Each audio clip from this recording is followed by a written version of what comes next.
En 1979, l'institutrice autrichienne Grete Häusler fonde le Cercle des Amis de Bruno Gröning. Elle veut permettre aux personnes en détresse d'accéder à l'enseignement de celui qui devint célèbre en 1949 comme guérisseur miracle, enseignement à la base de la guérison par voie spirituelle. Mais au départ, le cercle ne compte qu'une poignée d'amis. Tout se passait dans les salles de séjour, jamais dans un hôtel ou autre. Nous nous sommes toujours rendus au chevet des malades, chez des particuliers. C'était toujours quelque chose d'individuel et de très personnel. Le cercle des amis croît au fil des années, et bien que Gröning mourut en 1959, il se produit toujours des guérisons impressionnantes. Je suis alors allée à cette conférence d'information et ai entendu parler d'une force dont j'avais ignoré l'existence jusqu'alors. Et je l'ai captée, ou bien je l'ai laissée s'épandre en moi, et je suis sortie guérie. Au bout d'une semaine, tout avait disparu comme par enchantement. Je n'ai plus de douleur au dos, plus rien jusqu'à aujourd'hui. Depuis le 22 octobre 1998, depuis ce soir-là, je n'ai plus jamais pris de drogue dure. Plus d'héroïne, plus de cocaïne, plus de comprimés, plus rien. Le Cercle des Amis de Bruno Gröning est aujourd'hui dans le monde entier l'une des plus grandes associations pour la guérison par voie spirituelle. Les amis se réunissent dans plus de 100 pays lors des heures de communauté. Des médecins vérifient les témoignages de réussite, visiblement impressionnés. C'était pour moi un moment très particulier quand j'ai regardé les documents, les résultats des examens, avant et après la guérison, et qu'il était démontré grâce à des examens objectifs et non un sentiment éprouvé par la personne, qu'il s'était passé là quelque chose, à savoir une guérison. Je me souviens encore de l'instant où j'ai lu ce témoignage sur mon ordinateur.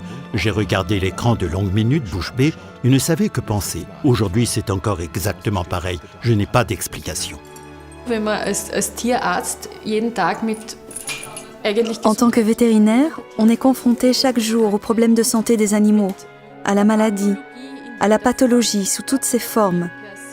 C'est-à-dire, comment un corps sain devient graduellement de plus en plus malade. Et d'un seul coup, une chose pareille. C'est du pur élixir. Das ist Lebenselixier pur.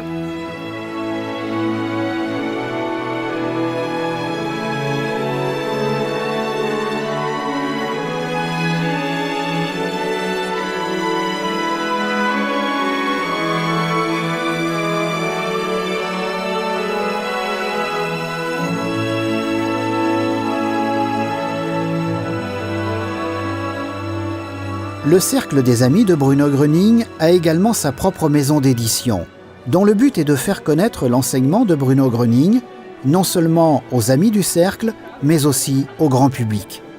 Elle possède un riche assortiment de livres, livres audio, CD de musique, DVD, calendrier, ainsi qu'une revue d'information. Tout a commencé au début des années 80 lorsque Grete Häusler émit le vœu que soit écrit un livre relatant de façon authentique les événements autour de Bruno Gröning. N'ayant trouvé personne pour le faire, elle décida finalement d'écrire le livre elle-même. Alors, elle a écrit le livre « Voici la vérité sur Bruno Gröning ». Puis, elle a fait candidement la tournée des maisons d'édition.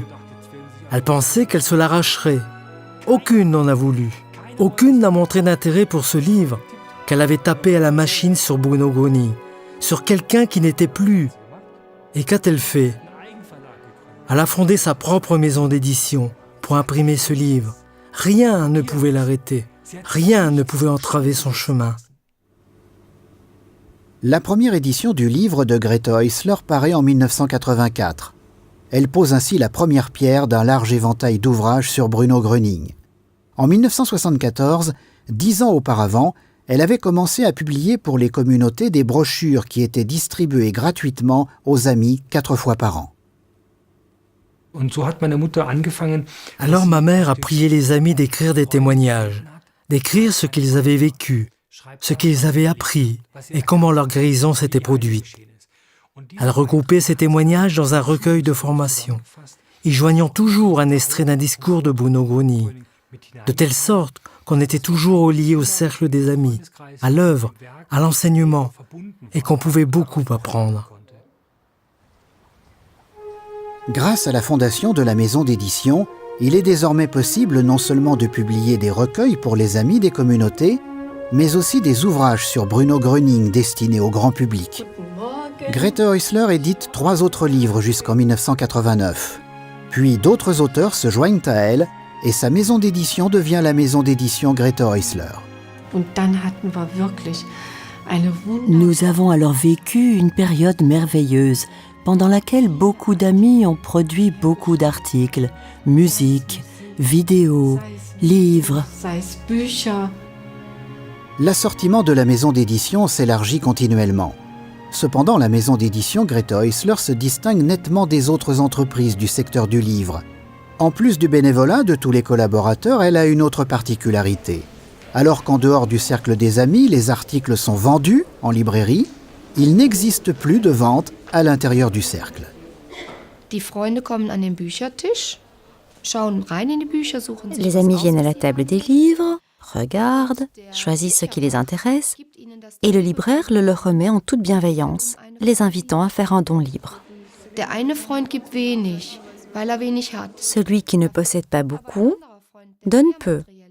Un autre plus aisé donnera davantage.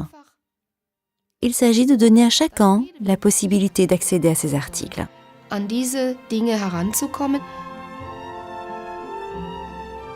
Les livres édités par la maison d'édition sont déjà traduits dans plus de 40 langues. Comme toute autre chose au sein du cercle des amis, le travail de traduction a commencé à une toute petite échelle.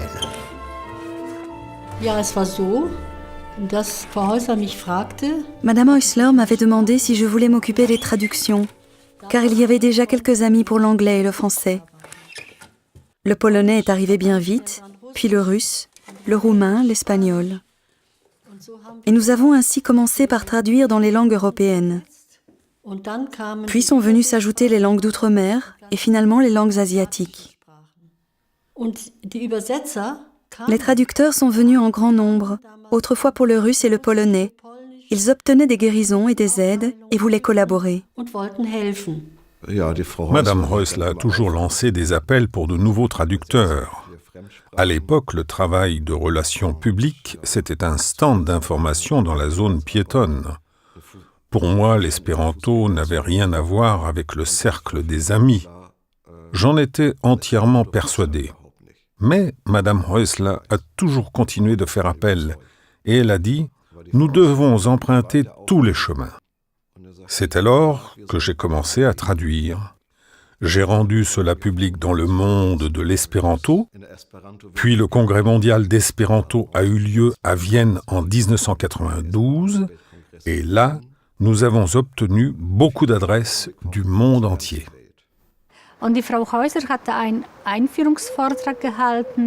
Madame Häusler avait fait une conférence d'introduction et plusieurs espérantistes polonais ont donné leur adresse. Madame Häusler m'a remis 18 adresses d'espérantistes polonais. J'ai pris contact avec eux et ils ont organisé les premières conférences d'information en Pologne.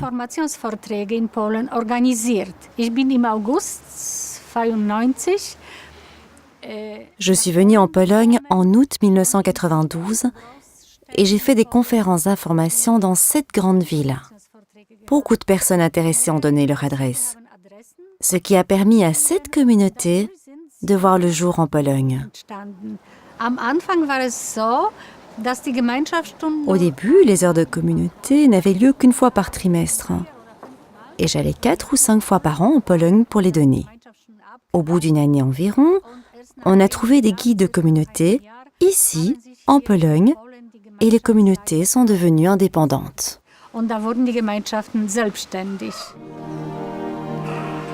Il y a depuis un grand nombre de communautés en Pologne et des congrès ont lieu régulièrement, comme ici à l'université de Gdansk en 2007. Comme en Pologne, l'édification de communautés de Bruno Gröning dans les pays d'Europe de l'Est commence plutôt par hasard. Beaucoup de choses se réalisent d'elles-mêmes et s'assemblent de façon harmonieuse sans avoir été spécialement planifiées. Nous étions en route pour une fête de Noël avec Madame Häusler à Dresde. Cela devait être en 1991-92. Nous nous étions un peu égarés et voulions demander notre route à des passants. Nous n'avons rencontré que des Russes. Nous nous trouvions apparemment dans un quartier où vivaient beaucoup de Russes. L'idée nous est venue. Oui, en Russie, il faudrait que nous y allions aussi. Je voulais commencer tout de suite et chercher à établir des contacts. Madame Häusler m'a dit « Doucement, attendez, Monsieur Fortmann, ce n'est pas encore le moment. » Un an et demi plus tard, alors que je pensais que cela ne se réaliserait plus avec la Russie, Madame Häusler dit tout à coup « J'ai maintenant la pensée que nous devons aller en Russie en août. » Mais il n'y avait plus que quelques semaines jusque-là, et nous n'avions aucun contact chez qui nous pouvions nous rendre. Madame Häusler est encore allée à la semaine des jeunes à Filsmoos et m'a donné son petit carnet avec quelques adresses en me disant « Monsieur Fortmann, réfléchissez à la façon dont nous pouvons organiser le voyage. » Je me souviens encore de mon désarroi. J'ai posé le carnet sur la table et j'ai dit « Bruno, comment allons-nous faire cela? S'il te plaît, aide-nous. »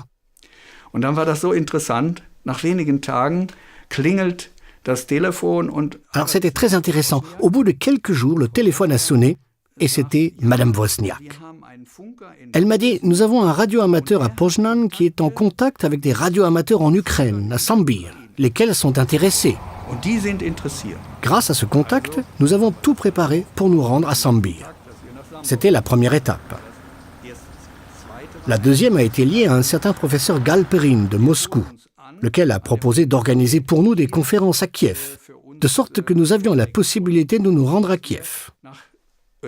Nous avions donc une deuxième destination. Il en fallait une troisième.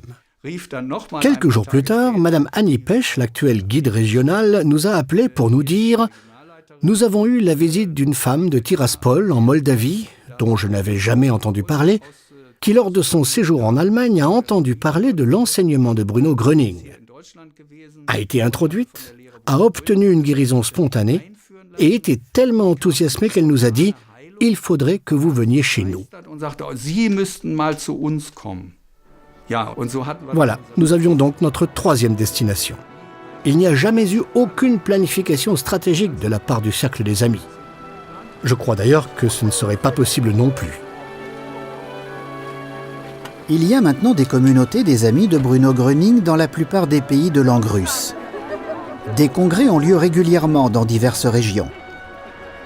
Grete Häusler a assisté avec des amis d'Allemagne en mai 2007 à un congrès à Koktchetau, au Kazakhstan.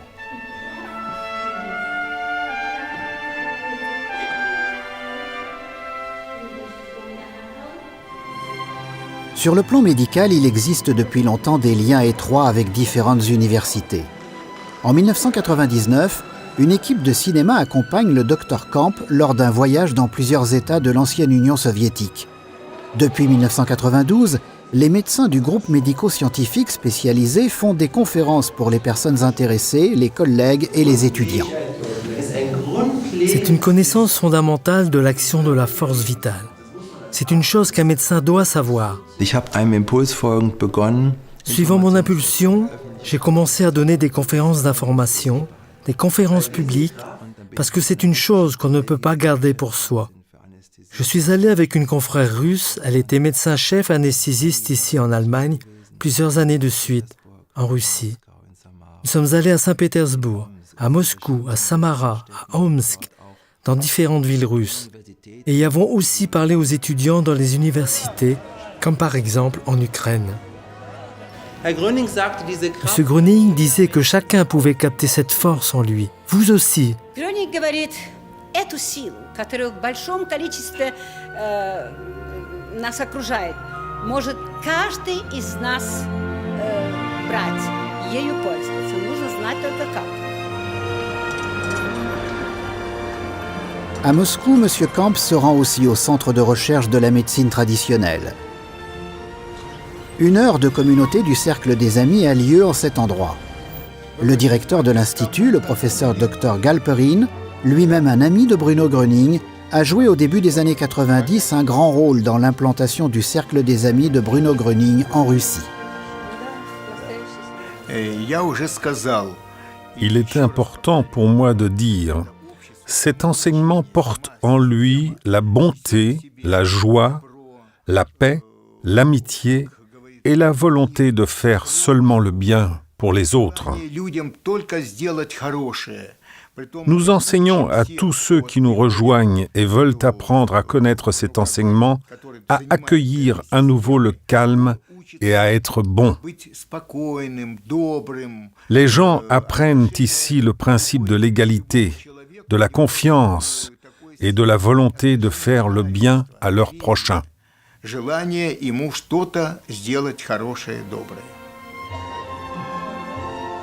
De Moscou, M. Camp se rend à Koktchetao, au Kazakhstan.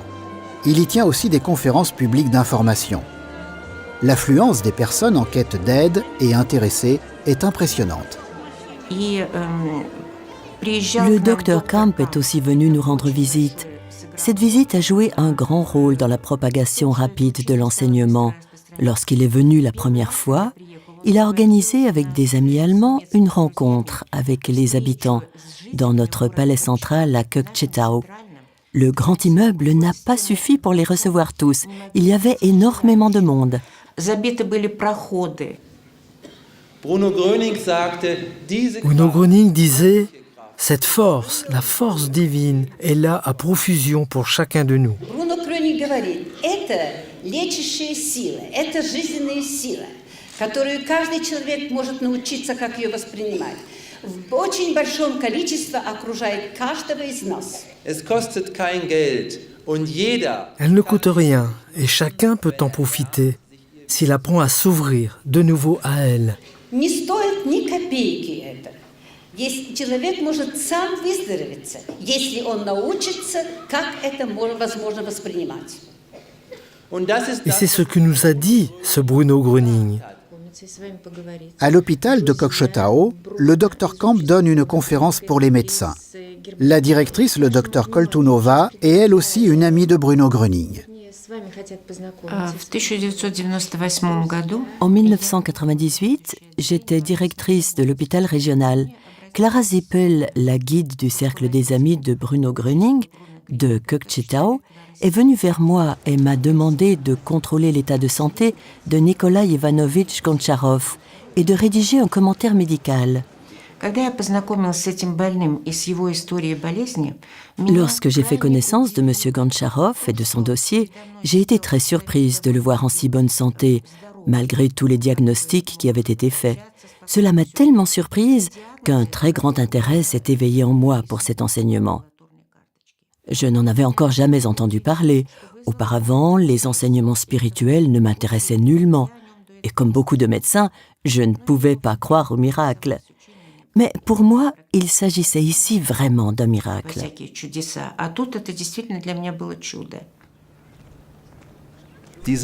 Cet homme avait eu 3 attaques d'apoplexie. Son côté gauche était presque entièrement paralysé et aussi son bras droit. Il avait perdu l'usage de la parole pendant plusieurs années. Il ne pouvait plus que balbutier. Puis il avait eu une tumeur cancéreuse au poumon qu'on avait opérée. À cause d'une fistule qui s'était formée, il avait une plaie ouverte suppurante qui coulait constamment et était tellement douloureuse qu'il avait besoin de calmants puissants. Il était au bout du rouleau. Puis, il a été introduit et m'a raconté ensuite. Après avoir capté la force, il a ressenti de fortes douleurs dans les membres paralysés. Et il croyait fermement que c'était des douleurs de guérison. Quand je suis revenu chez moi, des vagues déferlaient des pieds jusqu'à la tête, l'une après l'autre. J'avais l'impression que mes cheveux se dressaient. Puis les douleurs ont diminué. Elles ne sont pas entièrement parties, mais elles semblaient très éloignées. J'allais si bien, j'étais si heureux que je ne pouvais m'empêcher de pleurer. Mon état s'est amélioré de jour en jour.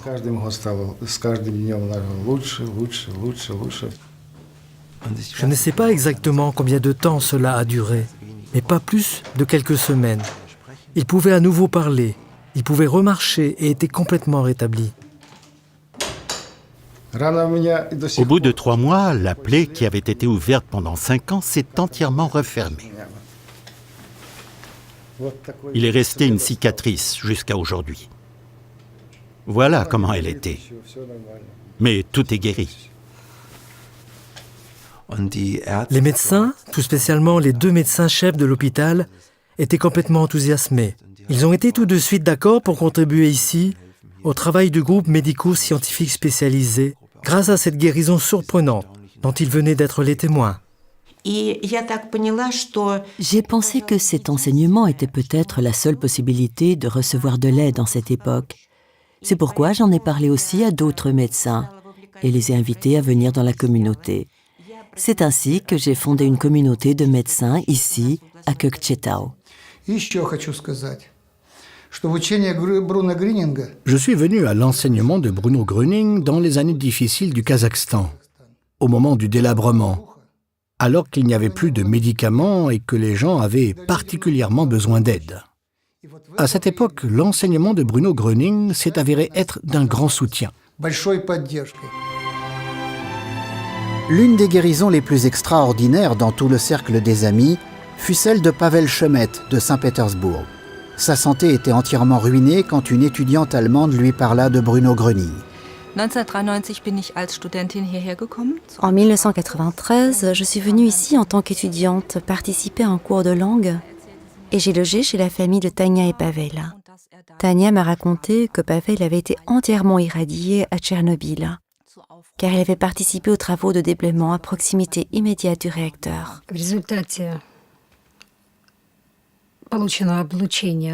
Consécutivement à sa forte dose d'irradiation pendant la liquidation des suites de la catastrophe nucléaire de Tchernobyl, il ne pouvait déjà plus lire en 1993, ni marcher, ni se tenir sur ses jambes à cause de terribles maux de tête. Il perdait connaissance. J'ai participé en 1986 aux travaux de déblaiement du réacteur de Tchernobyl. Le 26 avril, nous avons aidé les gens à évacuer. Et le 2 mai, nous avons effectué des travaux de nettoyage et de déblaiement pour nous frayer un passage jusqu'au réacteur.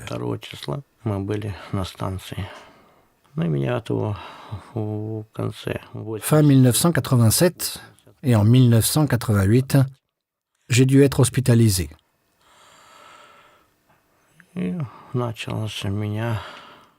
J'avais des problèmes de santé. Je ne pouvais plus rien tenir dans les mains. Je ne pouvais plus lire. J'ai dû rester longtemps à l'hôpital.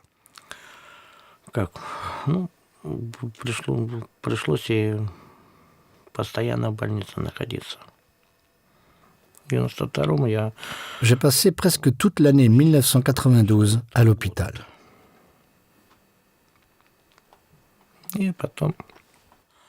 Puis je suis rentré à la maison.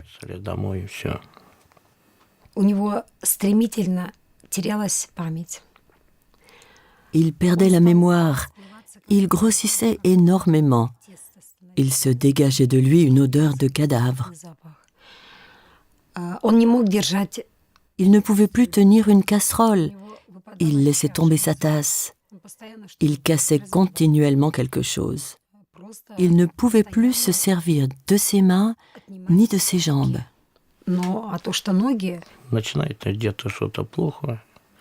J'allais souvent très mal. Je perdais connaissance. Je déconnectais. C'était constamment. Je ne pouvais plus remuer et ne le voulais pas non plus. У господина Шемита речь идет об облучении радиацией, которая повредила головной мозг. Je possède un résultat d'examen de l'Académie militaire de médecine qui montre clairement que la maladie a un rapport avec les travaux de dégagement à la suite de l'accident de la centrale nucléaire et le service sur les lieux irradiés. La maladie était si grave que le cerveau avait été fortement endommagé. La médecine moderne n'était pratiquement plus en mesure de l'aider et Pavel Chemet a été pour ainsi dire renvoyé chez lui pour mourir.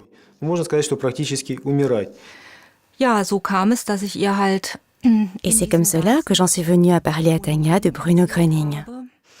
Je faisais le Einstellen et demandais à Bruno Gröning de guérir mon mari. Son état s'améliora de plus en plus. J'ai commencé à marcher, à bouger.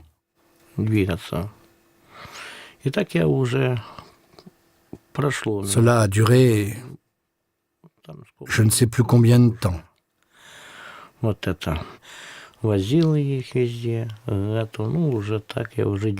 J'ai retrouvé mes forces. Ma vie a pris un nouveau départ. Nous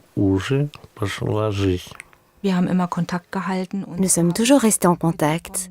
Et ainsi, j'ai pu suivre comment il a petit à petit retrouvé ses forces et guéri. Je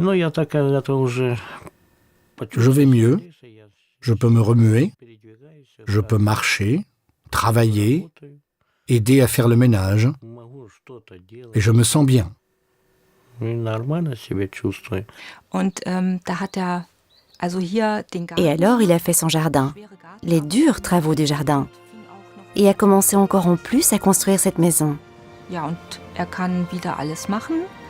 Il peut à nouveau tout faire. Il marche vite, plus vite que moi. J'ai toujours du mal à le suivre. Il peut faire toutes sortes de travaux. Oui, j'ai eu la grâce d'être témoin de sa guérison. Le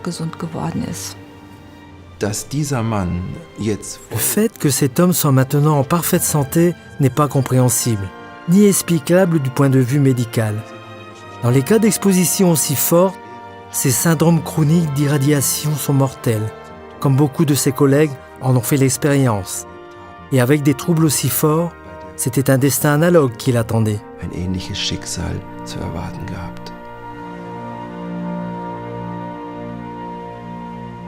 Après la guérison de Pavel Chemet, une communauté voit aussi le jour à Saint-Pétersbourg.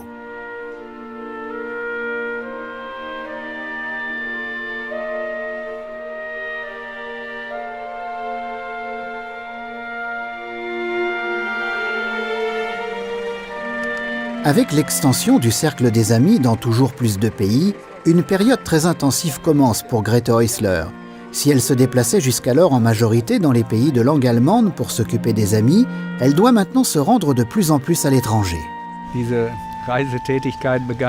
Ces voyages ont commencé vers 1994. À l'époque, ce n'était encore que quelques voyages au cours desquels j'avais pu accompagner Madame Häusler. Mais ils ont pris une grande ampleur et depuis 3 ou 4 ans, nous voyageons ensemble tous les week-ends du premier semestre. Cette année, nous sommes déjà allés au Mexique, en Inde, en Amérique du Sud, à Lima, au Pérou, et en Amérique du Nord, aux États-Unis, et aussi dans divers pays d'Europe.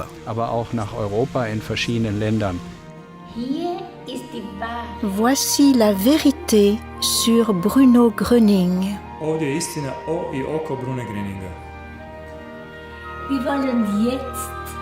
Nous allons vivre maintenant une belle heure de communauté. Nous sommes à Mexico et nous avons ici des amis merveilleux et de merveilleuses communautés. Liebe Freunde, queridos amigos, chers amis, je vous souhaite de tout cœur la bienvenue à notre congrès de printemps 2007 à Lima. 2007. Quiero saludar con todo mi corazón.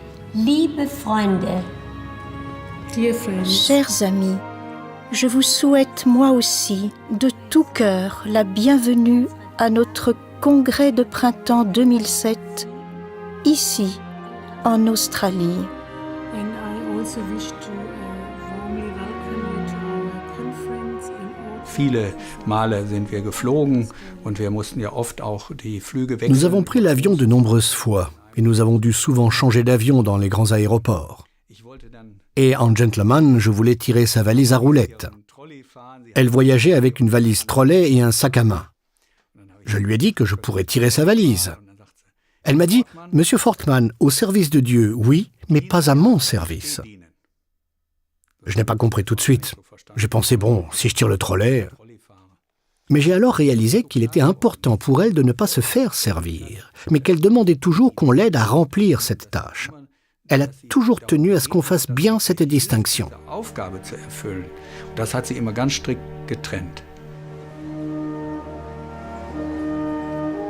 En août 2007, Grete Häusler se rend à Gdansk, la ville natale de Bruno Gröning. Avec les amis, elle va sur l'emplacement de la maison natale de Bruno Gröning. Liebe Freunde, danken wir, dass wir hier sind. Chers amis, soyons reconnaissants d'être ici, aujourd'hui, en cette heure. C'est ici que Bruno Gröning a vécu le plus longtemps. Il est né ici. Il a passé son enfance dans cette maison, puis sa jeunesse. Et nous allons maintenant aller dans la forêt, là où il se sauvait quand il était petit.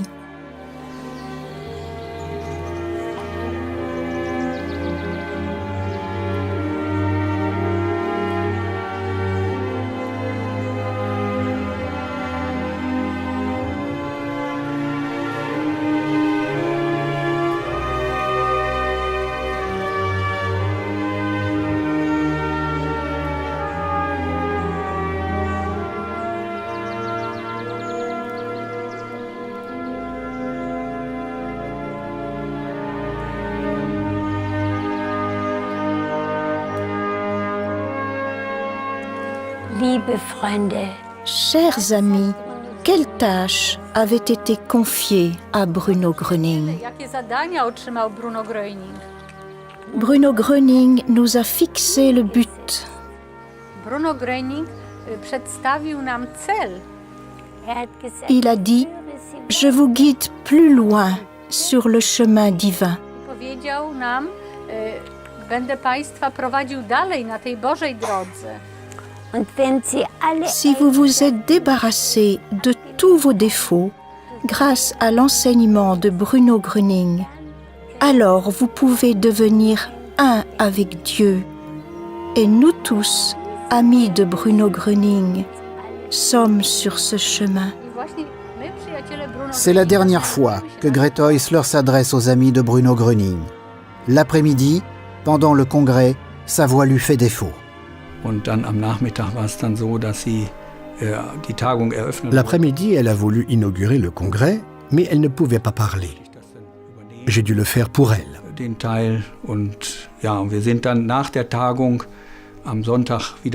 Le dimanche, après le congrès, nous sommes rentrés chez nous en avion. Pour monter dans l'avion, il fallait même monter tout un escalier. Et Madame Häusler a encore été en mesure de le faire. À l'atterrissage, elle a pu descendre l'escalier sans difficulté. Il était 3 heures du matin quand nous l'avons reconduite chez elle, à Hennef. Elle a voulu rester seule, passer la nuit toute seule. Et 10 jours plus tard, elle est retournée au Père. Ja, und da ist sie dann 10 Tage später dann heimgegangen. Liebe ist mein Schwert und Schild. Liebe ist mein Ziel und Wort. Liebe ist mein Darf und Will. Liebe ist das Wort, das mich durch die kalte Nacht hat vor deinen Thron gebracht, das mich durch die kalte Nacht hat vor deinen Thron gebracht. Liebe schloss die Wunden mir. Es war so wertvoll, die Jahre mit ihr zusammen zu sein. Cela a été si précieux de passer ces années avec elle. Elle m'a appris tellement de choses que je n'aurais jamais pu apprendre sinon. Ce qu'elle nous a donné, ce qu'elle a donné aux hommes. Comme personne guérie parmi des milliers, des dizaines de milliers qui étaient venus à Bruno Gröning, elle a entièrement accepté cette mission et a agi en sorte que cette œuvre ait pu être édifiée et qu'il y ait aujourd'hui de par le monde des communautés dans 83 pays où les gens peuvent obtenir aide et guérison, exactement comme autrefois du temps de Bruno Gröning.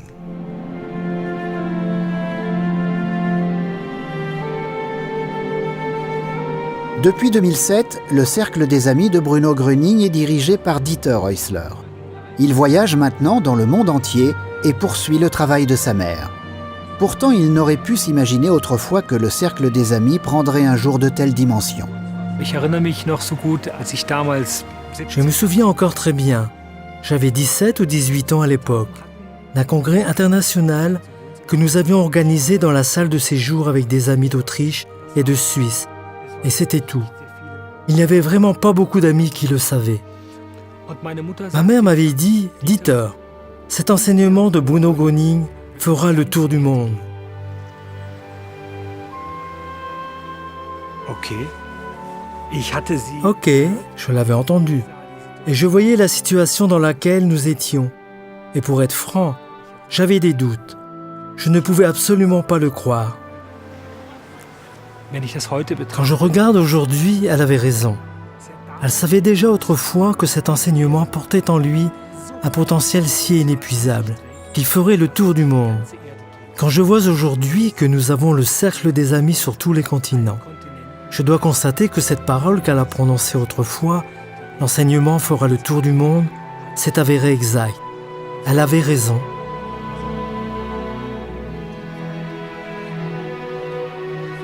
Dans les 6 premiers mois de l'année 2008, Dieter Häusler se rend dans beaucoup de pays du monde entier pour y diriger des congrès.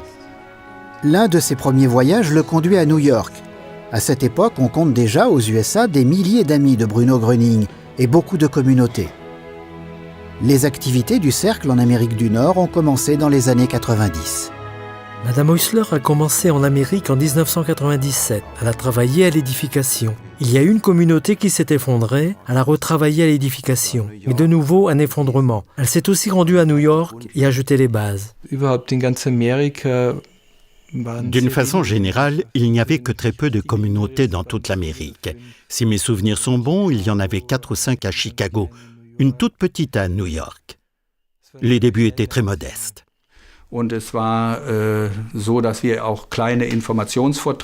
Nous avons fait aussi de petites conférences d'information pour lesquelles les amis se sont donné du mal. Mais il ne venait que très peu d'intéressés. Nous avons eu un premier congrès auquel très peu d'amis ont assisté, une dizaine peut-être. Le tout était très minime. Cela n'a vraiment pris son essor que lorsque les époux Camp y sont allés pour faire les conférences médicales d'information. Nous sommes arrivés très tard dans la nuit à New York. Puis, nous sommes allés directement sur les lieux de la conférence, avec 3 quarts d'heure de retard. C'était la première conférence à New York. Nous avions planifié 3 semaines. Nous sommes allés ensuite à Toronto, à l'Université d'Ottawa, à Vancouver, puis à Los Angeles, où il n'y avait que 2 intéressés. Puis, l'invitation de l'Université de médecine de Tucson, en Arizona, où ils étaient 150. Cela a augmenté d'année en année. Le sommet a été atteint l'année dernière, avec 150 conférences ou plus, en l'espace de 2 mois. In diesem Jahr 2006, das war zufällig das 100. En cette année 2006, c'était le 100e anniversaire de la naissance de Bruno Gröning. Il est né en 1906. Nous avons fait 190 conférences dans le courant de l'automne. 10 ou 12 médecins différents ont effectué 10 ou 12 tournées organisées dans 190 villes. Quand je vais en Amérique, cela signifie à peu près 7 à 10 jours pendant lesquels on fait 1 ou 2 conférences par jour dans une ville différente. Cela représente naturellement du travail et c'est assez fatigant. Une fois, je suis allé là-bas, j'étais épuisé. 20 heures d'avion, un petit quelque chose à manger, et puis la conférence. J'étais épuisé. Je pouvais à peine garder les yeux ouverts et je devais faire une conférence sur la transmission de la force. Et le résultat ? 35 personnes sont venues et 2 d'entre elles ont obtenu une guérison spontanée, dont l'une après des souffrances de plus de 15 ans. Cela m'a fait tout oublier. Nous faisions une conférence à un important salon de la santé à New York. Il y avait parmi les personnes intéressées un monsieur qui souffrait d'un syndrome des vertèbres cervicales depuis de nombreuses années. Il était proche de la soixantaine et le problème était plutôt grave. Dès qu'il tournait la tête, il avait des douleurs dans la nuque. Il pouvait à peine tourner la tête et ne faisait que des mouvements très limités. Après la conférence, il est accouru vers nous pour nous dire « Je peux tourner la tête !» Et il lançait la tête à droite, à gauche, en haut, en bas, et il était comblé de bonheur. Tout était parti, plus de douleur, rien, il ne voulait plus nous quitter. Lors d'une autre conférence aux États-Unis, il y avait un homme qui avait depuis 10 ans des douleurs constantes causées par une hernie discale dans la région lombaire. Il avait déjà été opéré, mais c'était encore pire après.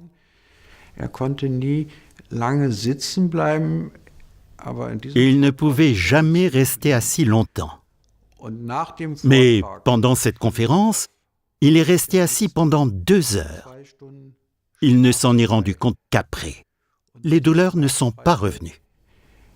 Die Nichte eines Helfers, der dort also auch mithilft in Amerika. La nièce d'une des personnes qui nous aide en Amérique souffrait d'une dysenterie amibienne qu'elle avait attrapée pendant la guerre en 1990. On avait dû faire une ablation totale du gros intestin. L'inflammation l'avait gravement altérée. Les médicaments n'avaient pas apporté de solution à ce problème, ni l'opération elle-même. Elle avait des douleurs continuelles, 20 selles par jour, avec du sang, des glaires et ainsi de suite, avec de très fortes crampes dans le bas-ventre. Cela avait été sa vie de 1990 à 2004. Elle a assisté à cette conférence et y a vécu quelque chose de merveilleux. Mais elle n'en a pas parlé. Elle n'y a pas fait non plus allusion après la conférence. 2 semaines plus tard, tous les troubles avaient disparu. Elle n'avait plus de diarrhée ni de douleur. Elle faisait régulièrement des contrôles chez son médecin. Celui-ci fut tout éberlué de voir que tout était soudain rentré dans l'ordre comme ça, au bout de 15 ans. Il n'a pas pu se l'expliquer. Il a refait une biopsie pour vérifier. Il n'y avait plus d'altération des tissus, plus d'altération des muqueuses de l'intestin. Tout était parti. Elle se sent bien, elle a retrouvé la force, l'énergie qui lui manquait auparavant. Elle a dit qu'elle se sentait comme un nouveau-né. Cela a été pour elle une expérience merveilleuse. Je l'ai appris seulement 6 mois plus tard à New York, lors d'un cercle de travail que nous avons organisé là-bas, et c'est là que j'étais informé de cette guérison.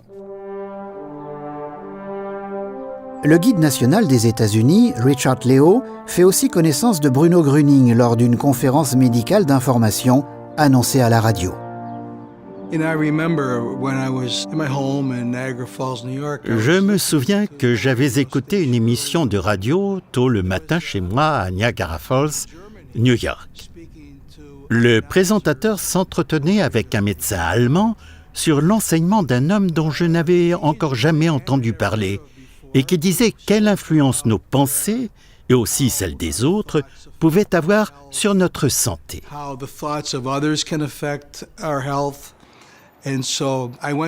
C'est ainsi que je suis allé, 1 semaine plus tard, à une conférence médicale à l'université de Buffalo. Une fois dans la salle, dès que la musique a commencé, j'ai ressenti quelque chose dans mon corps. C'était comme un picotement partout.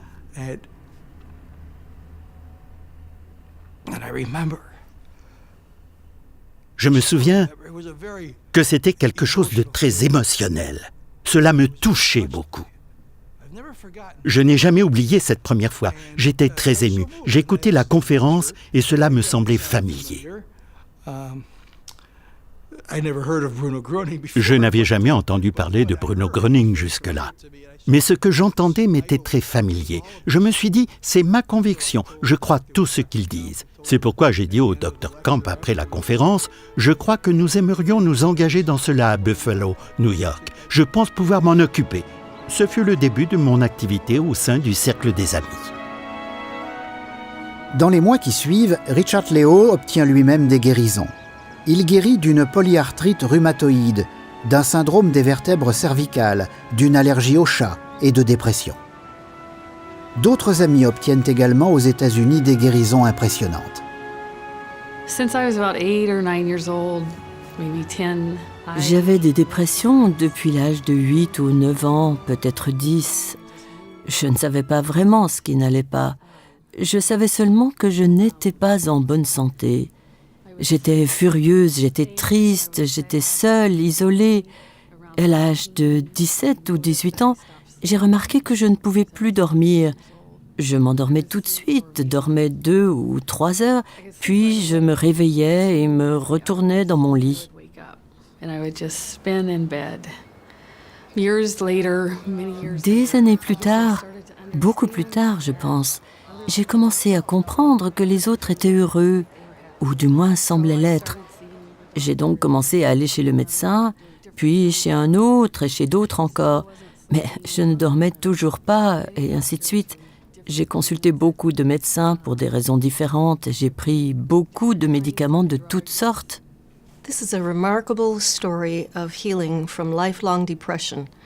C'est l'histoire remarquable d'une guérison de grave dépression chronique à récidive, dont cette femme de 48 ans avait souffert depuis à peu près l'âge de 10 ans.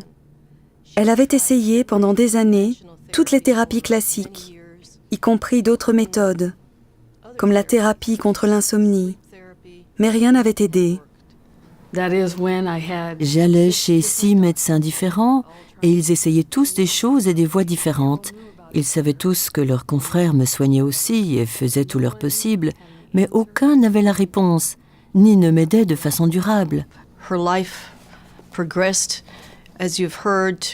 Elle était de plus en plus désespérée, et c'est seulement quand elle est venue au cercle des amis, a commencé à faire l'Einstellen et à capter le Heilstrom, que la guérison complète s'est produite.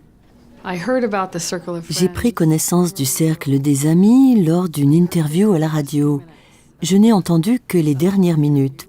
Et la seule chose que j'ai vraiment enregistrée a été guérison spirituelle et conférences gratuites. Puis ils ont joué un peu de musique.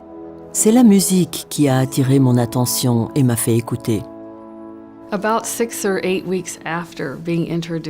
6 ou 7 semaines après mon introduction, j'ai remarqué que j'avais dormi.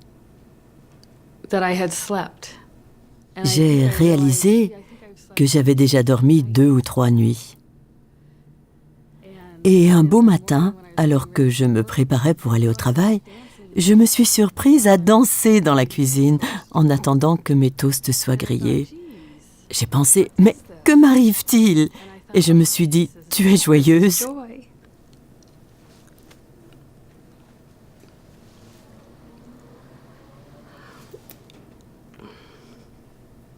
I was so happy. J'étais si heureuse. And I thought, et alors, je ne savais quoi penser, j'étais tout simplement heureuse. J'étais tellement surprise, je pensais, waouh, les dépressions sont parties.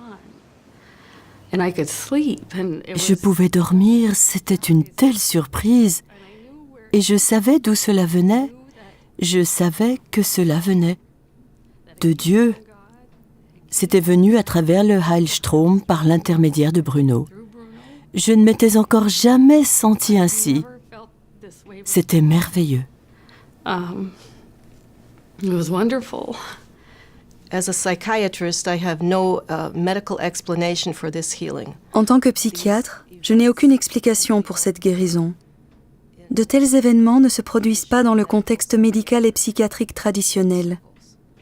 La seule explication que je peux donner est qu'elle a capté le Heilstrom. Elle a capté le Heilstrom selon l'enseignement de Bruno Gröning. C'est l'explication de cette guérison magnifique.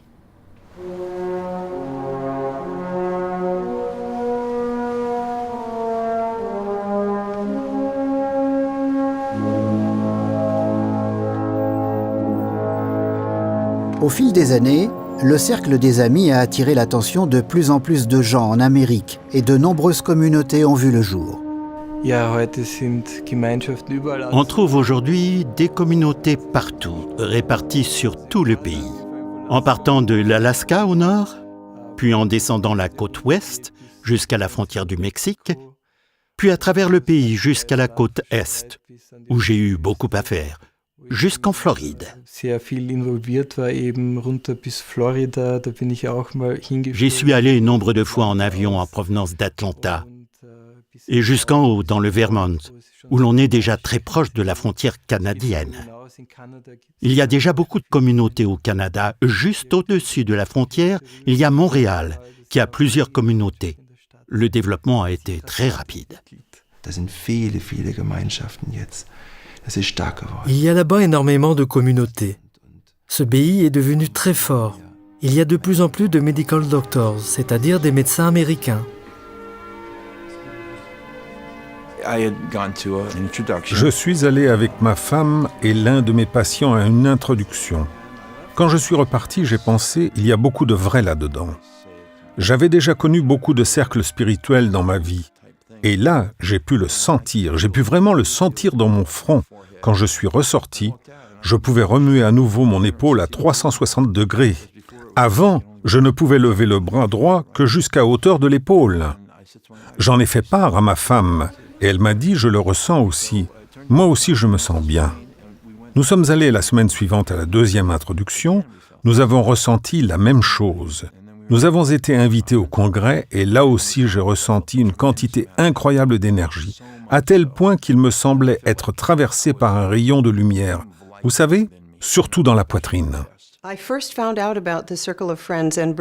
J'ai entendu parler pour la première fois du Cercle des Amis et de Bruno Gröning par l'intermédiaire d'un fax que le docteur Blättner avait envoyé d'Allemagne à mon cabinet. Il annonçait que plusieurs médecins allemands allaient venir à Freeport, dans le Maine, pour faire un exposé sur l'œuvre de Bruno Gröning. J'ai consulté la page web et j'ai été complètement fascinée par les guérisons médicalement documentées. Il s'est trouvé que j'étais chez moi le jour de la conférence et qu'elle avait lieu à seulement 5000 de là. Cela n'arrive pratiquement jamais, je voyage tellement. J'y suis donc allée avec ma sœur et j'ai rencontré un médecin allemand. L'Einstellen m'a enthousiasmée. Et en tant que médecin, j'ai jugé très important de propager cet enseignement. Je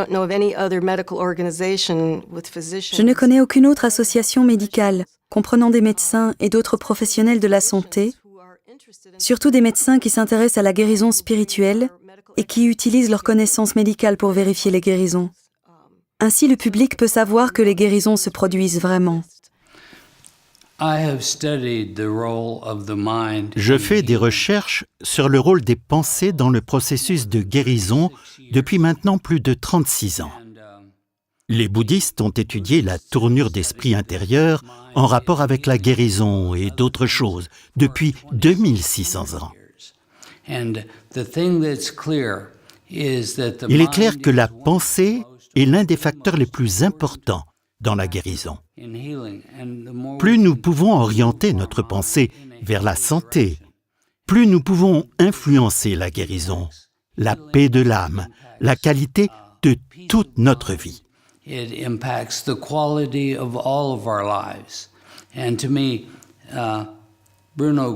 À mon avis, Bruno Gröning a enseigné des choses très saines.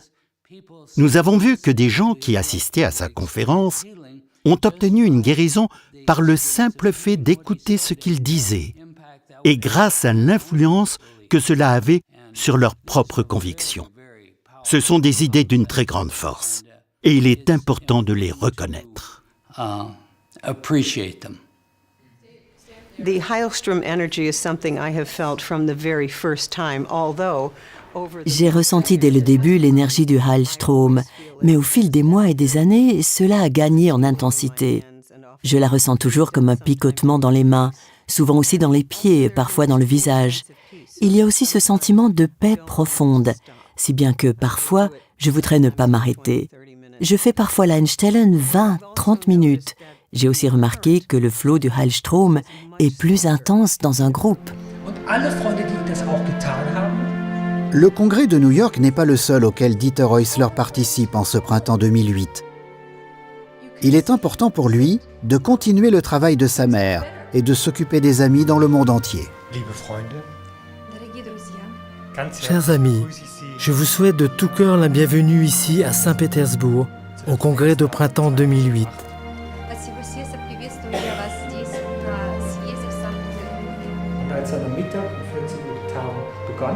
Og da så kl. 14, da kongressen begyndte, konnte sie nicht mehr reden.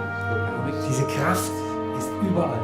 Cette force est présente partout. Sogar in Vietnam, in Hanoi. Im himmlischen Werk. Sagen Sie ja oder sagen Sie nein?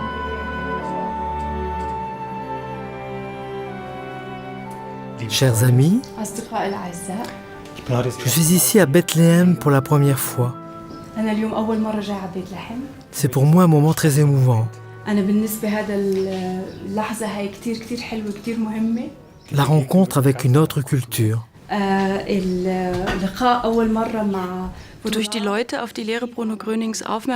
Ce sont naturellement les guérisons qui attirent l'attention des gens sur l'enseignement de Bruno Gröning. Les guérisons documentées médicalement, c'est quelque chose de convaincant. Le deuxième point important est, à mon avis, le fait qu'il contient des éléments spirituels qu'on retrouve dans toutes les religions.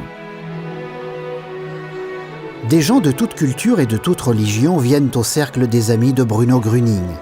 Qu'ils soient musulmans, juifs ou chrétiens, hindous, bouddhistes ou de religion naturelle, ils retrouvent tous dans l'enseignement de Bruno Gröning une sagesse qui ne contredit pas leur foi religieuse, mais la renforce et l'élargit.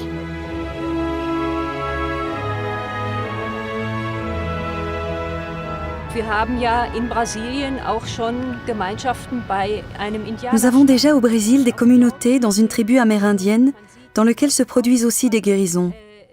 Et l'on voit que les gens n'ont pas besoin de savoir lire ni écrire. Ils n'ont pas besoin d'être allés à l'école.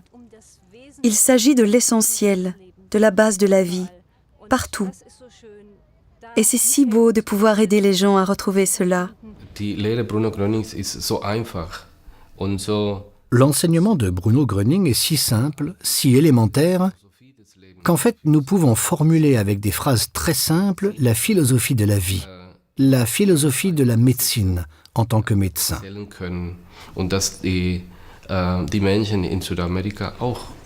Les habitants d'Amérique du Sud ont aussi le droit et la possibilité de connaître cet enseignement. Il y a des amis de Bruno Gröning en Amérique centrale depuis le milieu des années 90. L'espéranto est là aussi, comme dans beaucoup d'autres pays, une aide précieuse.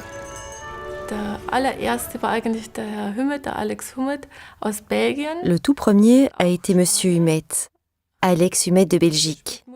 Il est aussi espagnol, sa langue maternelle est donc l'espagnol. Il est allé un jour de lui-même, pas pour le cercle des amis, mais de lui-même, à un congrès d'espéranto à Cuba. C'est un congrès d'espéranto régional et il a établi là-bas les premiers contacts. Il est revenu avec plusieurs adresses et nous nous sommes demandé « Qu'allons-nous faire maintenant ?» Puis, 2 mois plus tard, Madame Osler a envoyé Robert Freigassner et Detlef Meyer à Cuba. Ils ont rendu visite aux amis et fondé les premières communautés dans le pays. Pour moi, c'était un peu une petite aventure, parce que les voitures, tout y était différent de ce que je connaissais en Autriche et dans les autres pays européens. Nous n'étions pas vraiment des touristes. Nous ne sommes pas allés à la plage. Nous sommes allés directement chez les gens et avons vu comment ils vivaient, dans quelles conditions difficiles certains d'entre eux devaient vivre. Il y avait une femme dont je me souviens encore très bien. Ils l'ont pratiquement portée dans la maison et l'ont allongée. Elle n'avait plus que la peau et les os.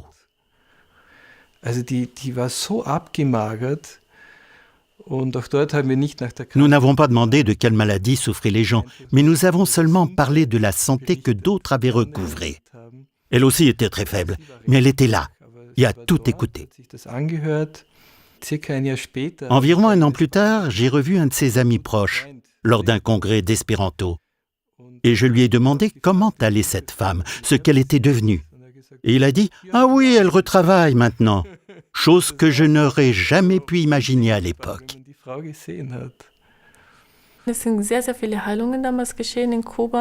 Il y a eu énormément de guérisons à cette époque à Cuba, mais à cause du régime, il était interdit de se réunir. Mais ils portaient tellement l'enseignement dans leur cœur qu'ils trouvaient toujours le moyen de se réunir en cachette dans une salle de séjour. Il n'était pas possible non plus d'y envoyer du matériel de formation. Il était tout de suite confisqué. Le contact par mail était également très difficile, car tout était contrôlé à Cuba. Nous nous sommes arrangés pour que quelqu'un y aille de temps à autre pour les soutenir.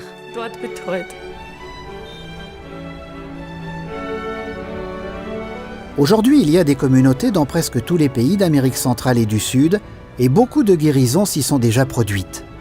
Les conférences par des médecins y jouent aussi un rôle important dans la propagation de l'enseignement.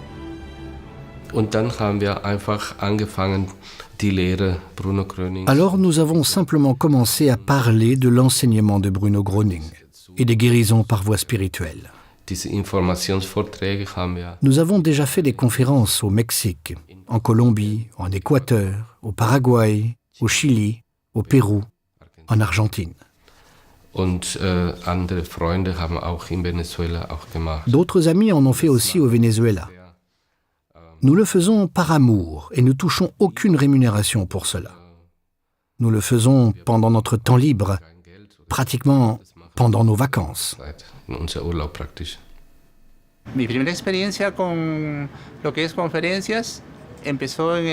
J'ai fait mes premières conférences en octobre 2006. Le docteur Castañeda était venu à Arequipa pour y donner des conférences, et ensuite à Lima. J'ai ensuite rejoint le groupe et fait les tournées avec eux.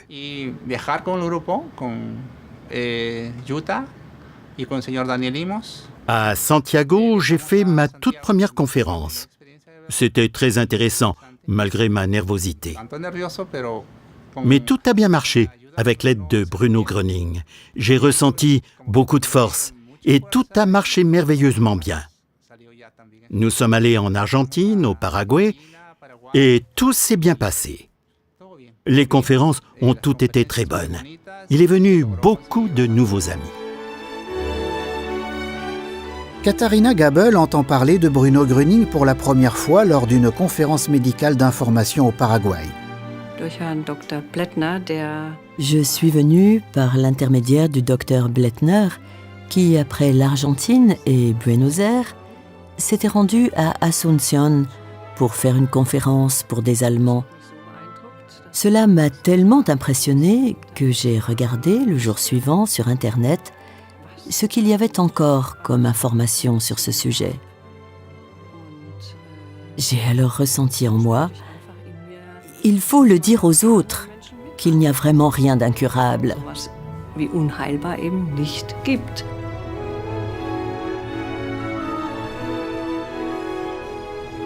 Katharina Gabel s'occupe maintenant au sein du Cercle des Amis de tous les pays de langue espagnole d'Amérique centrale et du Sud. Elle rencontre à Lima la guide du Brésil, pays de langue portugaise, Gerda Nicole Maia.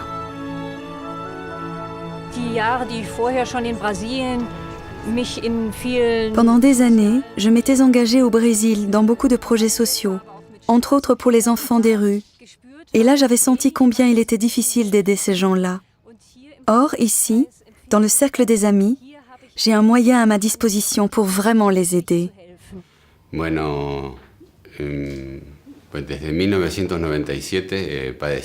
Je souffrais de hernie discale depuis 1997. Les douleurs étaient terribles, atroces. J'ai fait différentes thérapies en clinique, en hôpital, décompression, bains, acupuncture, naturopathe, guérisseur. J'ai fait tout ce que les gens me conseillaient de faire. Mire, donde me decían, yo iba buscando la solución, ¿no? Y bueno, era terrible los dolores que yo tenía viviendo. Les douleurs étaient horribles. J'avais constamment besoin d'antalgiques. Quand j'avais une de ces crises épouvantables, les médecins me donnaient du Neurobion en combinaison avec du Voltaren. Pas l'un ou l'autre, mais les deux en même temps. Les médicaments étaient si forts que même l'aide-soignant qui venait parfois chez moi, pendant 4 ou 5 jours pour me faire les piqûres, ne voulait pas me donner de doses plus fortes, de peur de provoquer des dommages organiques. Quand les douleurs survenaient, je devais l'aider à s'asseoir. C'était une situation très difficile pour la famille. Nous avons cherché l'aide des médecins, des guérisseurs, des thérapeutes. Tous disaient que ce n'était pratiquement pas guérissable.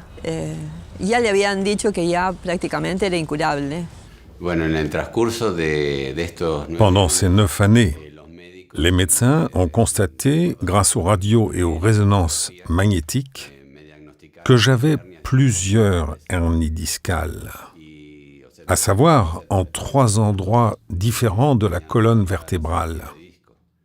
Lors des crises, je me pliais tellement elles étaient fortes.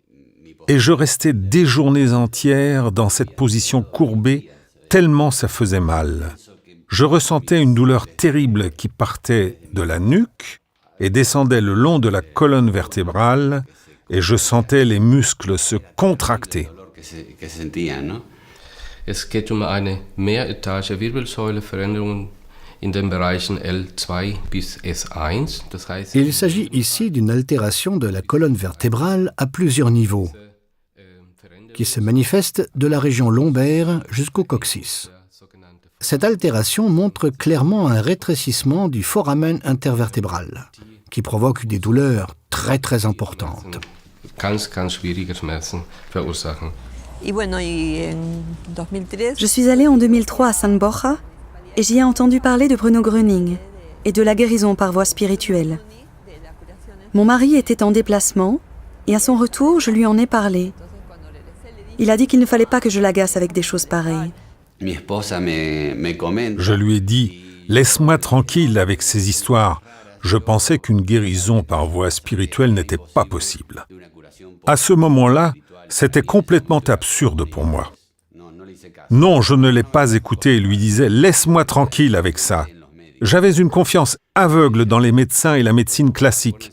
C'était en juin 2003. J'ai continué de souffrir jusque fin 2003, toute l'année 2004. Et il est arrivé un jour en 2005 où les douleurs devinrent insupportables. J'avais les larmes aux yeux et j'ai dit à ma femme Betty, prends contact avec le cercle des amis. Allons voir ce que c'est. Il faut que j'y aille. Je ne peux plus supporter ça. Et finalement, nous nous sommes rendus chez M. Arturo Valdés. Au début, je l'y menais en auto. Puis il est devenu plus confiant. Il y est allé seul et était beaucoup plus heureux. Il n'avait plus autant de douleurs. Ensuite, il m'a fallu moins de piqûres. Et un beau jour, je n'ai plus pris du tout de médicaments. On ne m'a plus fait de piqûres et le corset que je portais tous les jours, je mettais un corset le matin et je le retirais le soir. Donc un jour, je me suis dit, aujourd'hui, je ne vais pas le mettre pour voir. Et d'un seul coup, je n'ai plus eu besoin de corset, ni de piqûres, ni de médicaments.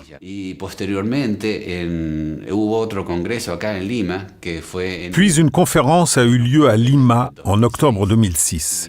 Et j'ai reçu les radios quelques jours avant. Le médecin les a examinées et les a comparées avec les radios précédentes et il n'en croyait pas ses yeux. Il a regardé encore une fois les radios et m'a dit « Mon ami, tu es guéri, c'est incroyable !» J'ai fait quelques jours plus tard la connaissance du docteur Georges Castañeda qui m'a dit la même chose. Il était surpris de ce miracle que Dieu avait réalisé dans mon corps.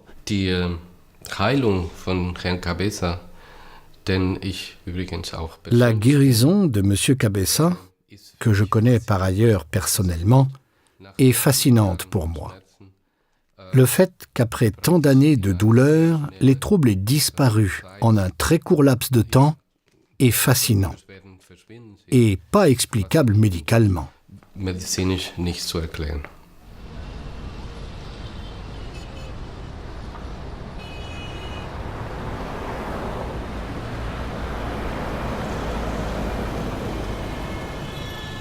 Depuis la fin des années 90, il y a aussi des amis de Bruno Gröning et des communautés dans des pays d'Asie. La naissance des communautés et leur essor s'y passent différemment d'un pays à l'autre. En ce qui concerne le Japon, il y avait une japonaise, Madame Ebato, qui vivait à Munich. Elle avait entendu parler du cercle des amis et obtenu de grandes guérisons. Son vœu le plus cher était que nous allions au Japon pour y construire des communautés. C'est aussi ce qui s'est passé. Avec son soutien, nous avons fait des conférences d'information là-bas et y sommes allés pratiquement tous les ans.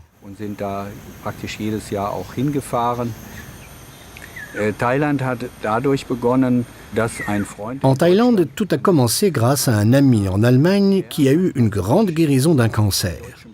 Il était attaché à l'ambassade d'Allemagne à Bangkok.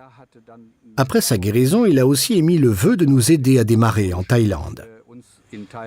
Et c'est ce qu'il a fait. Une conférence d'information a eu lieu et une première communauté a pu voir le jour. eröffnet worden. Auf einem Kongress in Malaysia, in Kota Bharu. Lors d'un congrès en Malaisie, à Kota Bharu, nous étions entrés en contact avec un professeur d'acupuncture. Et il nous a invités à Pékin. Nous y sommes allés. Je dois dire que cela a été pour moi riche en expériences. Très peu de Chinois parlent anglais. Cela a seulement marché parce que nous étions accompagnés d'amis de Hong Kong qui parlaient chinois et anglais et qui pouvaient donc traduire. Les gens ont montré un très grand intérêt. Mais il n'a pas été possible de fonder de communauté, car les conditions ne le permettent pas dans ce pays.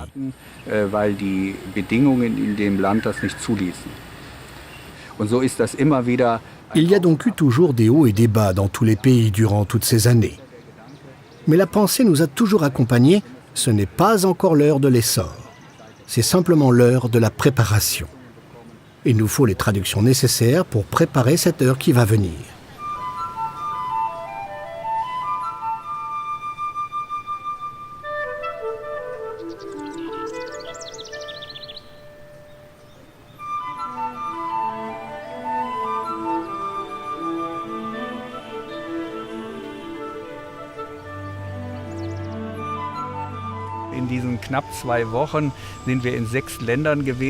Pendant ces 2 semaines à peine, nous sommes allés dans 6 pays, en 8 étapes.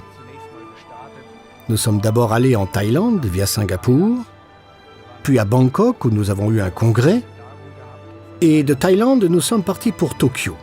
Encore une nuit blanche.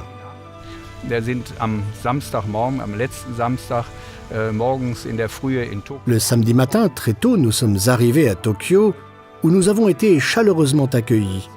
Et nous nous sommes rendus directement à notre congrès, qui a eu lieu le samedi et le dimanche.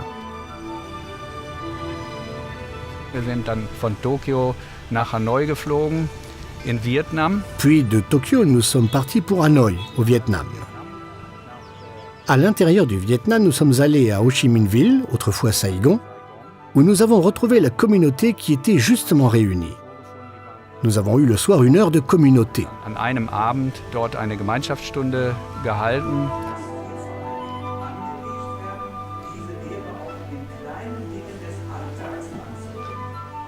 Es begann hier in Vietnam. Ici, au Vietnam, tout a commencé en 1999 par un congrès d'espéranto. Et en 2007, il y a eu quelque chose de particulier. Madame Häusler est venue pour la première fois, et ce fut aussi la seule fois. À l'époque, nous avions besoin ici à Hanoï d'un nouveau guide de communauté.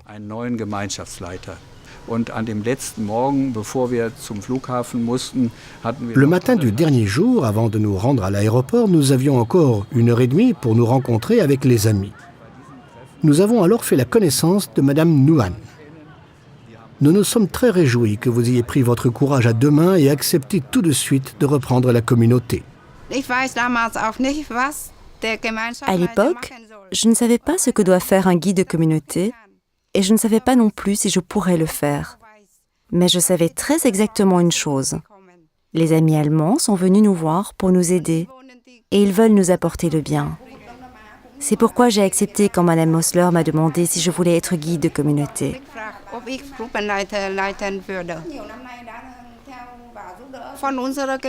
Jusqu'ici, nous avons eu dans notre communauté beaucoup de guérisons et aussi beaucoup d'aide. Et j'en suis très, très reconnaissante.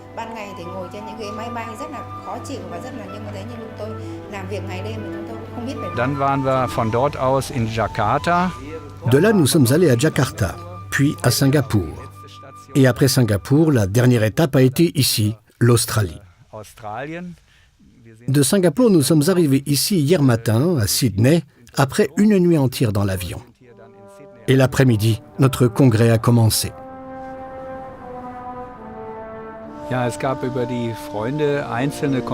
Il y avait eu du côté des amis des contacts privés, comme par exemple des amis émigrés d'Allemagne qui faisaient déjà partie du cercle, et aussi des contacts familiaux d'ici vers l'Allemagne.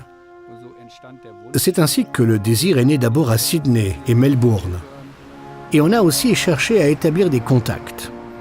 Et c'est ainsi que le premier voyage a été organisé au milieu des années 90.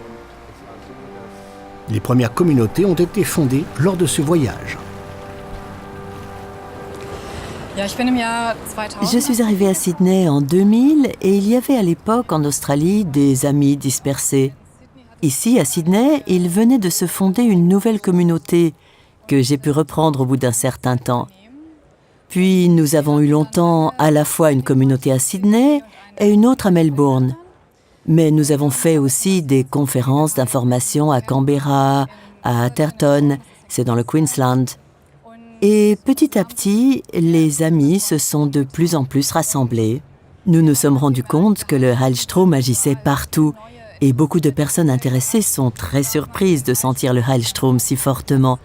Je pense que c'est pour beaucoup une raison de rester et de continuer de le capter pour eux-mêmes afin de parvenir au succès.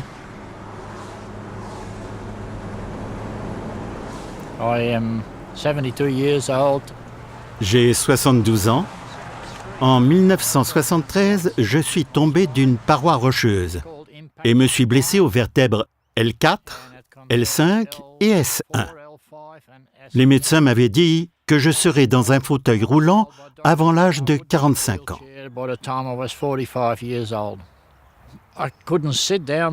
Je ne pouvais pas rester assis longtemps, ni m'allonger sur le lit, ni rouler en voiture. Je suis pompier, je conduis normalement les voitures de pompiers. Cela compliquait beaucoup les choses. Le travail était très dur. Il prenait une quantité d'analgésiques et d'anti-inflammatoires, et même des médicaments contre les anti-inflammatoires pour éviter des ulcères.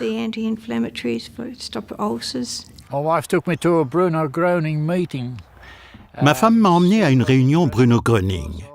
Son attention avait été attirée par une photo qu'elle avait vue chez un ami. Quoi qu'il en soit, je suis allé avec elle à la réunion. Et depuis, je peux refaire tout ce que je veux.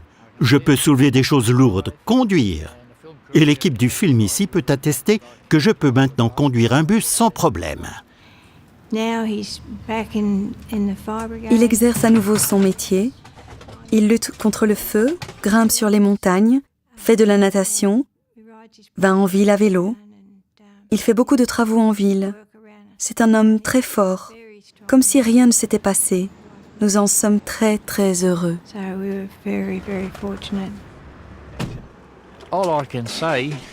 Je ne peux dire qu'une chose, je remercie Dieu pour cette guérison.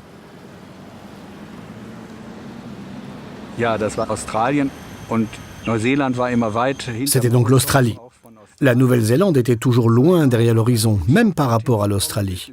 J'ai toujours souhaité y aller. Elle se trouve exactement à l'antipode de l'Allemagne. Et ça a été la première fois pour moi cette année. Il y a là maintenant 2 villes, dans lesquelles il y a des amis et en partie des communautés. Ce sont Auckland et Wellington. À l'automne dernier, M. Knöringer et sa femme y avaient fait pour la première fois des conférences, à la suite desquelles les communautés ont pu être créées. Peu de temps avant, j'avais été en haut à gauche de la map monde, en Alaska. Et maintenant, je suis ici, en bas à droite, en Nouvelle-Zélande. Et cela m'a aidé à réaliser la dimension actuelle du cercle des amis de Bruno Gröning. Qu'il existe vraiment des communautés tout en haut à gauche et que tout en bas à droite, de nouvelles communautés peuvent maintenant voir le jour. Je dois dire que l'enseignement est maintenant vraiment dans le monde entier et que l'anneau dont parlait Bruno Gröning englobe maintenant toute la Terre. Bruno Gröning disait « La Terre menace d'éclater. Je l'entoure d'un anneau et elle ne pourra pas éclater. » Pour moi, ce Heilstrom dépasse toutes les limites religieuses. Il apporte la paix sur Terre. Ce monde est si important pour nous. L'expansion de la guérison spirituelle par Bruno Gröning et du cercle des amis dans le monde entier. Beaucoup d'entre nous sentent qu'il s'agit d'une énergie qui agit en profondeur et qui vient de Dieu, que nous pouvons faire cela pour nos amis et notre famille, et ils gagnent de la force au fur et à mesure que nous en gagnons. Cela se propage presque comme un feu de prairie. Et qu'arriverait-il si suffisamment de gens le faisaient ? Les gens qui portent la paix en eux favoriseraient la paix, et ce serait la paix dans le monde. C'est un groupe qui provient d'Allemagne. Nous avons des groupes à Jérusalem. Cela me bouleverse toujours. Il s'agit de guérison et seulement de cela. Healing. It's about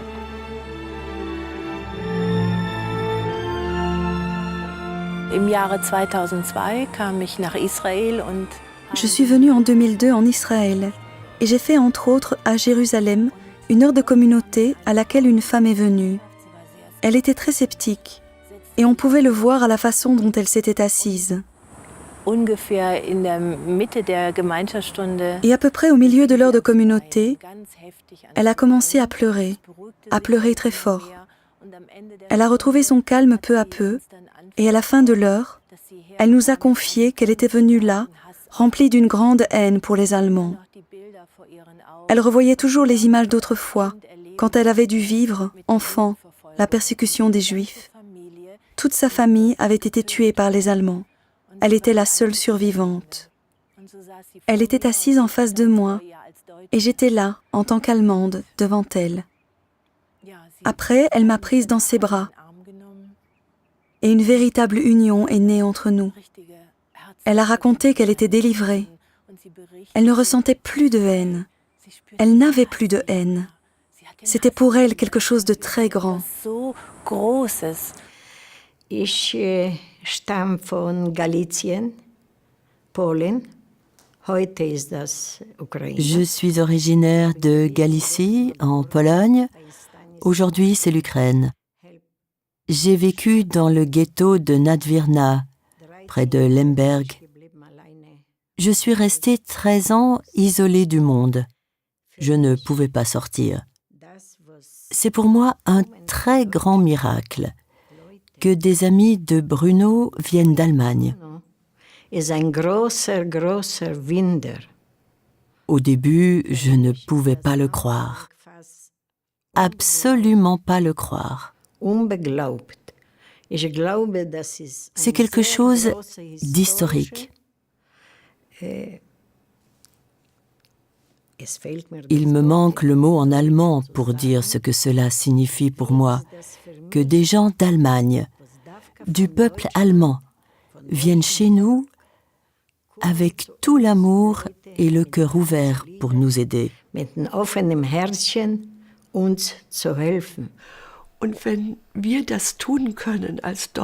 Si nous pouvons faire cela en tant qu'Allemands, dont l'histoire n'a pas été bonne pendant le Troisième Reich, alors c'est quelque chose de merveilleux d'apporter aux autres peuples ce qui est, en fait, une bonne nouvelle, ce qui, en réalité, signifie le salut.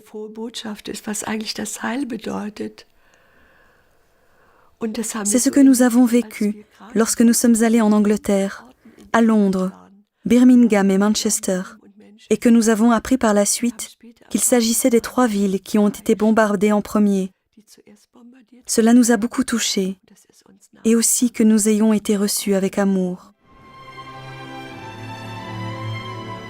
Les frères Damir et Ivo Kovačević sont originaires de Croatie, mais ont grandi en Allemagne.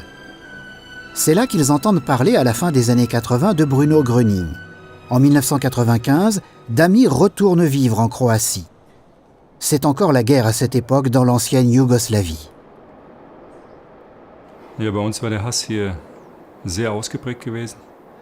Chez nous, ici, la haine était très prononcée.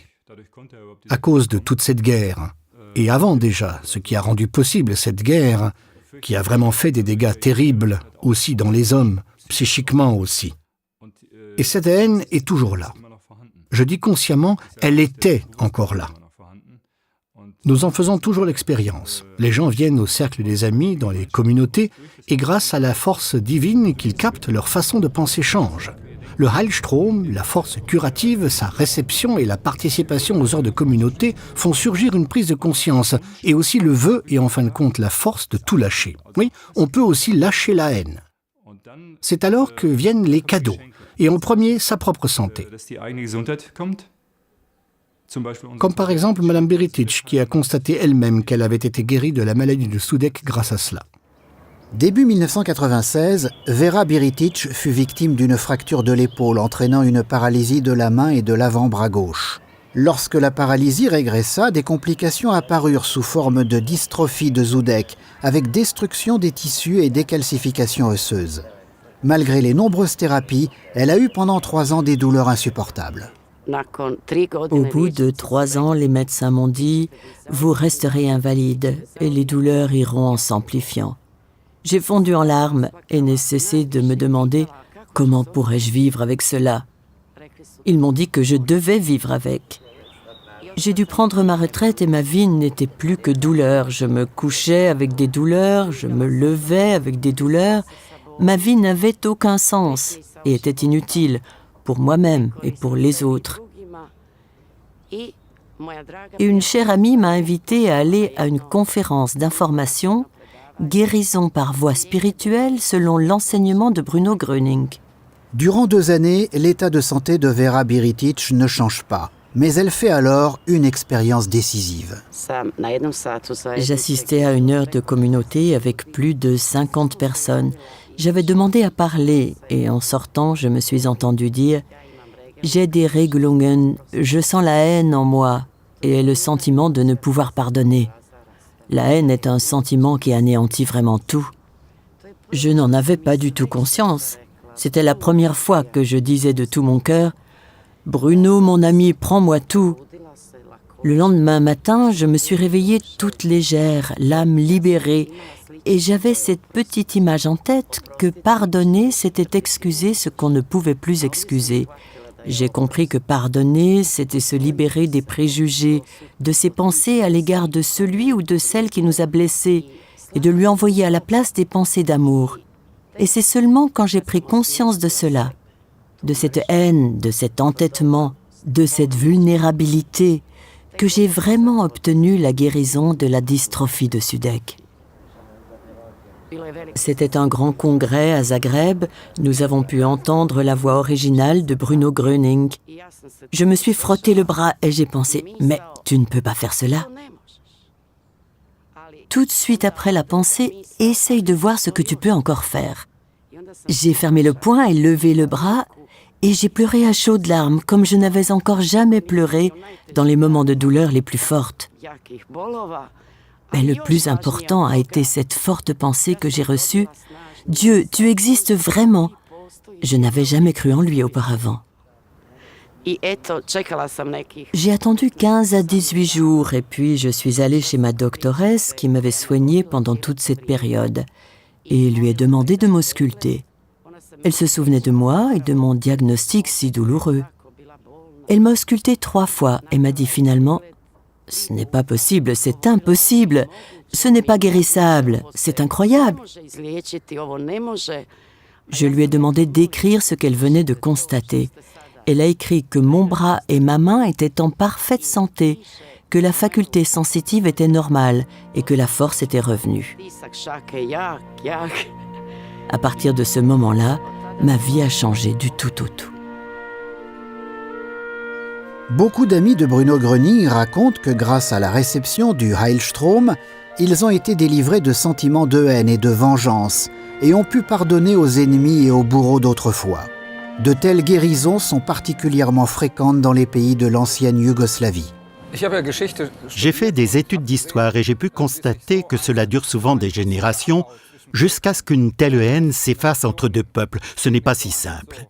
Ici, cela se produit au sein de la même génération. Ceux qui disaient, je connais par exemple une femme qui disait « Jamais plus je ne retournerai là-bas ». Cela s'est produit quand la guerre a commencé.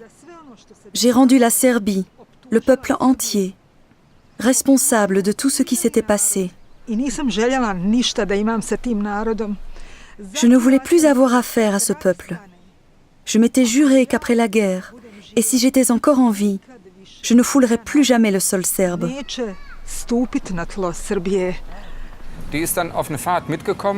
Elle nous a alors accompagnés lors d'un voyage. Elle est de Sarajevo et a été guide de communauté. Et à Sarajevo, il y avait une Serbe dans sa communauté. Et celle-ci lui a demandé de l'aide. C'était une amie et elle était sa guide de communauté. Et elle l'a aidée naturellement. Elle avait de la famille en Serbie. Elle s'était jurée de ne plus jamais poser les pieds sur le sol serbe. Et d'un seul coup, on lui demandait de faire une conférence d'information en Serbie. Elle y est allée et y a raconté cela. Et les 50 amis qui étaient là, j'y étais aussi, avaient les larmes aux yeux. Elle en a parlé devant tous. J'ai raconté ce que nous avions vécu à Sarajevo. et que je les en avais tous rendus responsables, et que je ne voulais plus jamais, mais plus jamais avoir affaire à l'un d'entre eux, mais que j'étais là maintenant et heureuse d'être là, et de pouvoir les voir et leur parler de cela, et que c'était pour moi un cadeau inestimable. J'ai réalisé que j'étais enfin libérée, que la colère m'avait quittée et qu'il fallait pardonner. Quand j'ai eu terminé, c'était le silence. Et quand j'ai regardé les gens, j'ai vu qu'ils pleuraient. Tous sans exception. Et il y avait là beaucoup d'hommes et de femmes. J'ai alors réalisé que nous avions tous ressenti la même chose. Et que cet enseignement nous avait permis maintenant de recevoir la grâce, de nous libérer de ce sentiment qui nous rendait malheureux, sans que nous le sachions. Beaucoup d'entre nous ne le savaient pas. C'est cela qui rendait tout si particulier. Je savais que c'était quelque chose de particulier pour moi, et j'étais reconnaissante. Je suis reconnaissante d'être dans ce cercle des amis.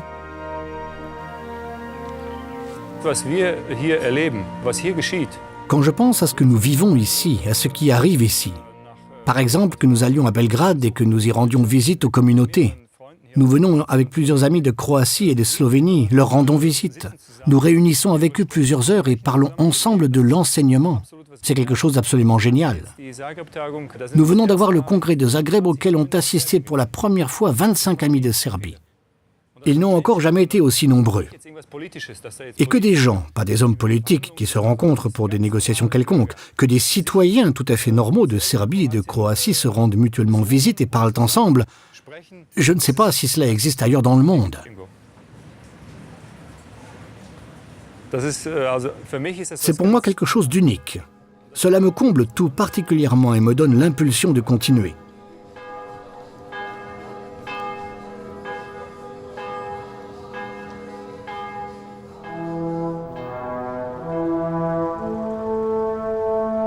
Un hommage particulier est rendu au Cercle des Amis de Bruno Gröning à New York au mois de mai 2013. La World Peace Prayer Society décerne le Peace Pole Award à Dieter Häusler pour le Cercle des Amis dans la chapelle œcuménique Tillman aux Nations Unies. Une distinction décernée dans le passé à des personnalités telles que les prix Nobel de la paix, Mère Teresa et le Dalai Lama, ainsi que le pape Jean-Paul II. Good afternoon, everyone. Welcome to the United Nations. La World Peace Prayer Society, autrement dit la WPPS, une association non gouvernementale dépendant de l'ONU, s'est fixée pour objectif de réunir les hommes et les femmes de tous les pays sous le thème « Que la paix règne sur la terre ». La représentante de la WPPS aux Nations Unies, la révérende Deborah Moldo, a remis le prix. La présence ici des amis de Bruno Gröning est un événement très particulier et très justifié, précisément dans les temps actuels que le secrétaire général de l'ONU, Ban Ki-moon, a qualifié de période de grands changements. Quand notre corps est sain, nous appelons cela la santé, et quand le monde est intact, nous appelons cela la paix. En nous guérissant nous-mêmes, nous guérissons le monde. C'est un honneur pour moi de remettre aujourd'hui un Peace Pole aux amis de Bruno Gröning. C'est avec gratitude que je remets ce Peace Pole à Dieter Häusler et Susan Roes, au nom de la World Peace Prayer Society, pour le magnifique travail désintéressé des amis de Bruno Gröning. Dieter Häusler and Susan Roes. Thank you so much.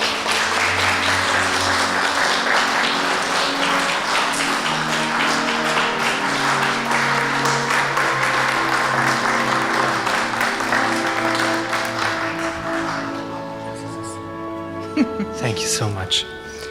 I see it's a sign for Bruno Gröning and his work. Je vois cela comme un signe pour Bruno Gröning et son œuvre, comme un signe adressé à tous les amis pour poursuivre son travail, qui est d'instaurer la paix, l'amour et la santé sur Terre. Je vous remercie de tout mon cœur. Thank you very much.